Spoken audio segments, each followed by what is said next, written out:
हाँ डॉक्टर साहब भाई।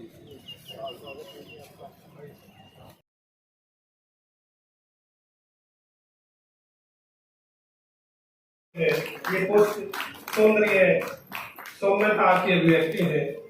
कुरुक्षेत्र विश्वविद्यालय में आए हैं, आपका सपत्नीक स्वागत है। मैडम आपका भी हार्दिक स्वागत है। तिरखा एक ऐसी शख्सियत जो पूरे भारत में विशेष रूप से जानी जाती है, ये यहाँ पर है। आपका सर बहुत बहुत भारत की मेधा और प्रज्ञा का जयघोष पूरे विश्व में गूंजा था। इसलिए मैं कुरुक्षेत्र की इस धरती को सत प्रणाम करता हूँ। जानते हैं, इसलिए स्वाधीनता संग्राम के दौरान जो कुछ भी भारत में घटित हो रहा था वह सब साहित्य कानून है। कहानी, उपन्यास जाता तो समाज का दिन प्रतिदिन का प्रतिबिंब है। साहित्यकारों के स्वाधीनता संग्राम संबंधी अवदान के बारे में अन्य विधाओं हमें शक्ति प्रदान करती है। सांझ की प्रतिमा हम भेंट कर रहे हैं। हमारे लिए बहुत ही आदरणीय एक ऐसे लोक स्तंभ जो सदैव हमें प्रेरित करते रहते हैं। हिंदी दिवस की मैं अपने सभी अध्यापकों को, सभी विद्यार्थियों को, सभी स्टाफ मेंबर्स को बहुत बहुत बधाई और शुभकामनाएं देता हूं। हिंदी हमारी अपनी राजभाषा है और हिंदी में कामकाज करते हुए जो हमारे को सरलता रहती है वो दूसरी भाषाओं में नहीं रहती। इंग्लिश में हम बहुत समय से काम कर रहे हैं, परंतु ये देखने में आया है कि इंग्लिश में काम करने में हम लोग उतना कंफर्टेबल कभी नहीं फील करते जितना कि हिंदी में, क्योंकि हिंदी हमारे जन जन की भाषा है, जबकि इंग्लिश जैसी भाषा केवल कुछ मात्र लोग ही इसको बोलते हैं और पढ़ सकते हैं। तो आज हिंदी दिवस पे हमने हिंदी भाषा का हमारी आज़ादी में, हमारी स्वतंत्रता में क्या योगदान रहा है आप सब लोग जानते हैं कि हमारे बहुत से लेखक, कवि, इकबाल से लेकर माखनलाल चतुर्वेदी तक, जहाँ पर उन्होंने कहा हिंदी है वतन के हिंदुस्तान हमारा, सारे जहाँ से अच्छा हिंदुस्तान हमारा।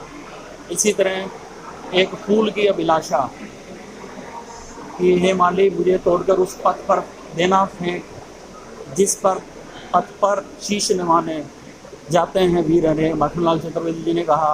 तो ये सारी जो उस समय की उनकी लेखनी से इस तरह की कविताएं या लेखन निकले, उन्होंने पूरे जन जन में एक आज़ादी के प्रति बहुत ही उत्साह की लहर पैदा करी और उसका नतीजा ये हुआ कि एक बहुत बड़ा आंदोलन देश के अंदर हुआ और हम सब लोग आज़ाद हो गए। तो आज इसी उपलक्ष्य में एक राष्ट्रीय संगोष्ठी का यहाँ पर आयोजन हुआ, जिसमें बाहर से प्रतिभागी अलग अलग जगह से आए हुए उसमें अपना प्रतिभागिता कर रहे हैं और उसमें अपने शोध पत्र वो पढ़ेंगे। तो मैं इस अवसर पर सभी को हिंदी दिवस की बहुत बहुत बधाई और शुभकामनाएं देता हूँ। धन्यवाद। हरियाणा और हिंदी का गर्भलाल का संबंध है। हिंदी के अनेक सेवी क्रांतिकारी इसी धरती से निकले हैं। मेरा इससे पहले कभी कुरुक्षेत्र विश्वविद्यालय या कुरुक्षेत्र में आना नहीं हुआ। मैं सौभाग्यशाली हूँ कि आज हिंदी दिवस के इस अवसर पर मुझे यहाँ कुरुक्षेत्र विश्वविद्यालय में आने का अवसर मिला है। आज का जो कार्यक्रम है वो विशेष रूप से अमृत महोत्सव और हिंदी दिवस पर केंद्रित है।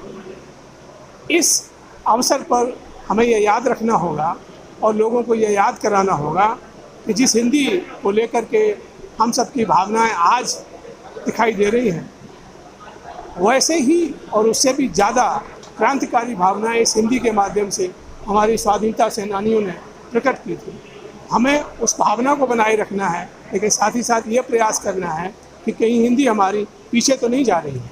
इसलिए सबसे पहले हिंदी को आगे बढ़ाना है, हिंदी को आगे रखना है और तभी हमारे लिए और आप सभी के लिए आज जैसे कार्यक्रम सार्थक रहेंगे। बहुत बहुत धन्यवाद। जय हिंद। आज़ादी का अमृत महोत्सव मना रहे हैं, वहाँ भाषा की दृष्टि से भी हमें एक आज़ादी का एहसास होना चाहिए कि जो कुछ हमारा है उसमें हमें सारे संसाधन मिले। ये बहुत बड़ी बात है, उस पर बड़ी गंभीरता से यहाँ विचार हुआ है और कुरुक्षेत्र विश्वविद्यालय की ओर से जो ये पहल करके की गई है, मैं ग्रेजुएटों को बधाई देता हूँ इस बात की। और हरियाणा साहित्य अकादमी इस बारे में जितने भी शोधार्थी हैं उनके शोध पत्र भी प्रकाशित करेगी और हमने आज विद्वानों को भी सम्मानित किया। धन्यवाद। कुरुक्षेत्र विश्वविद्यालय के युवा एवं सांस्कृतिक कार्यक्रम विभाग, हिंदी विभाग और IIHS संस्थान की ओर से ये हिंदी दिवस का आयोजन किया गया और इसमें मुख्य अतिथि के रूप में माननीय कुलपति जी ने भाग लिया और इसके साथ ही महामहिम राष्ट्रपति जी के OSD राकेश बी दुबे जी, सुधांशु शुक्ला जी, आदरणीय लालचंद मंगल जी और डॉक्टर प्रीतम सिंह और इसके साथ ही बहुत सारे विद्वान आए जिन्होंने हिंदी के विषय में अपना व्याख्यान दिया और कुरुक्षेत्र विश्वविद्यालय के कुल सचिव डॉक्टर संजीव शर्मा जी भी हमारे बीच में पहुंचे उत्साहवर्धन करने के लिए। मेरी ओर से इस कार्यक्रम में भाग लेने वाले सभी विद्वानों को, मुख्य अतिथि को और प्रतिभागियों को, शोधार्थियों को बहुत बहुत शुभकामनाएं। और मैं तो इतना ही कहना चाहूँगा कि निज भाषा उनती है सब उनती को मूल, बिन निज भाषा ज्ञान की मिटत नहीं हो को सूल। सभी को हिंदी दिवस की बहुत बहुत शुभकामनाएं।